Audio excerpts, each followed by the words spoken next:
But the evolutionist believes, no, there were certain clumps where the hydrogen came together because of gravity. Well, if gas compresses because of gravity, it gets hotter and it would expand again. That's Charles' law, but they don't believe that, I guess. It came together because of gravity, and didn't just come together, it formed stars. It had to form stars by their worldview to make fusion, to make heavier elements. Now, fusion cannot make anything heavier than iron. That's physics. But somehow, another star blew up next to it to give it more energy. You can do the research on that. But the stars made heavier elements. That blew up, flew in the universe, and a bunch of them came together and formed our Earth. The Earth got zapped with some energy somehow, and the matter and energy became the first living cell. That first living cell was able to be alive, reproduce, metabolize, and mutate. And it mutated like crazy. If the theory of evolution is true, it became a 2-cell organism. There's nothing like it in the entire universe. It became a 4-cell organism, became a fish, became a reptile, and eventually became a chicken.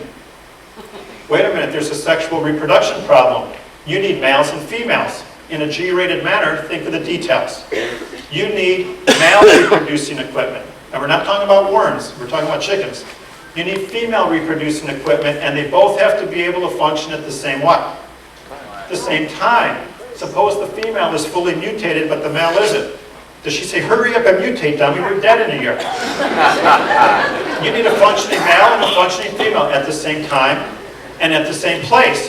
For the reproductive systems to function, they need a functioning muscular system, a nervous system, an immune system, a skeletal, digestive, nervous, respiratory. You follow me?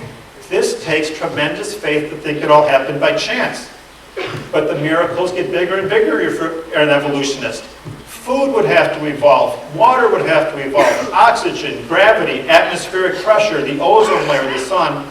All of these things would have to happen for the chicken and the egg. I believe in one big miracle, that there's a supernatural, brilliant designer God with the ability to make males and females, put them at the same place at the same time, give them the right food. Does that take faith? Yes. Does it take faith to believe the universe came from nothing? Gas became stars, life came from non-life? Yes. You have to decide what takes more faith. Big conclusion. Why do I believe in a designer? Because of design. Why is the theory of evolution not scientific? Hasn't been observed. And we're talking about bacteria to blue whale evolution.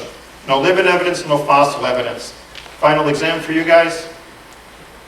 It's not too complicated. So, some of the questions I proposed today, didn't hear answers for, not because I don't like your film, but I haven't heard explanations for how the universe originated, how life originated. How in the world did we get 60,000 miles of blood vessels? I emailed a guy who wrote an article on the heart, evolutionist, Carl Zimmer. He's published all over the place. I said, what evolved first? Hearts, veins, or blood? He said, I believe they all appeared in an evolutionary flash. I typed back to him, what is an evolutionary flash? He said, all at once. I said, isn't that creation? Absolutely not.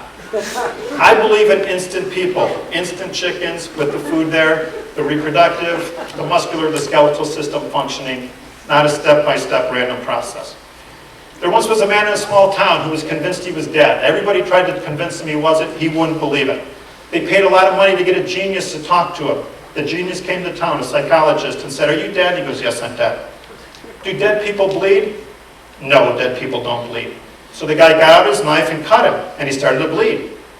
He said, I was wrong, dead people do bleed. Some people are so in love with their hypothesis they will never divorce it. My goal is to meet people who are open-minded to facts and perhaps divorcing their hypotheses. Christians should have the same criteria. Are you willing to look at the evidence, and is it possible to change your mind? I say this with all humility and respect.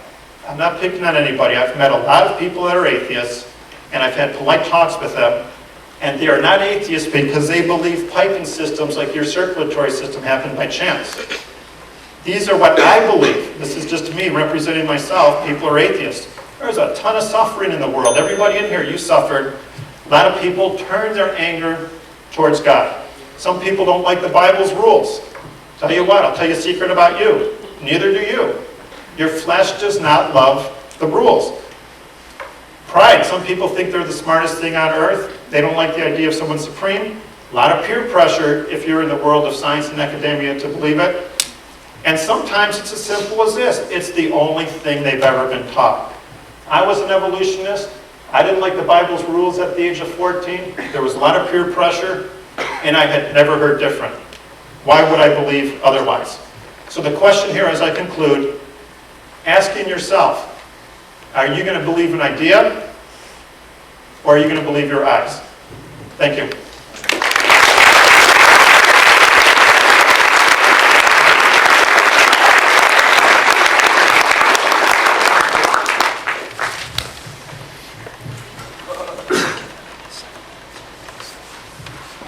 Okay, I'd like to thank Phil also for allowing me to come in here. It has been a lot of fun.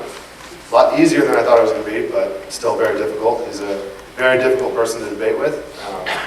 I'd like to thank Joel, Jonathan for setting us up, Pastor Brad, everyone involved. This has been a really nice experience, in all honesty. I was terrified to come here.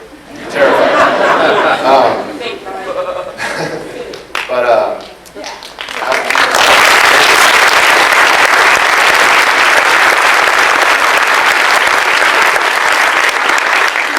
thank you for that.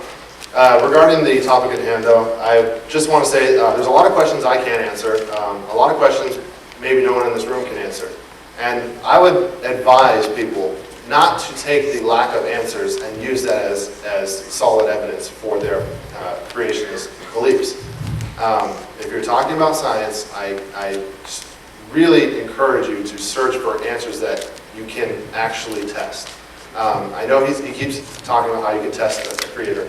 I don't think, maybe people disagree with me, I don't really recall any definitive prediction that he made, except for vague notions about how life will only come from life, and things of that sort. Evolution. I'm assuming most of you here are actually looking for answers, because that's why you came here. Go online. I really encourage you. I'll say this over and over. Go online, do the research, go to the library, pick up a textbook. Textbooks will show you all kinds of pictures of transitional fossils. They won't show you, I know people like to say, oh, they show you, graphically animated pictures. They'll show you the fossils themselves. Do the research yourself. And for the record, I know a lot of people think that if you believe in evolution, that means you cannot be an individual with a faith in higher power. Some people think that's obviously true. There are a lot of people who are able to reconcile evolution with their faith. It doesn't exclude a higher power.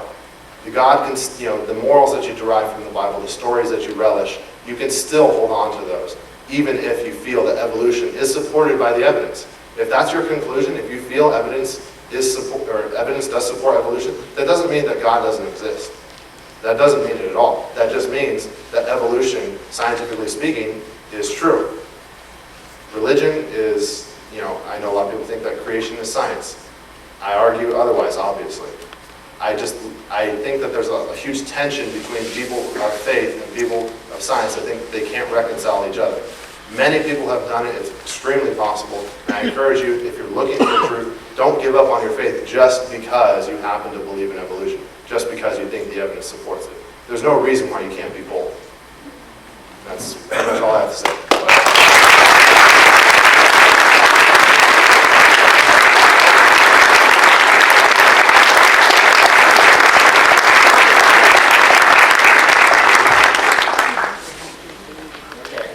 We have another hand for our speakers.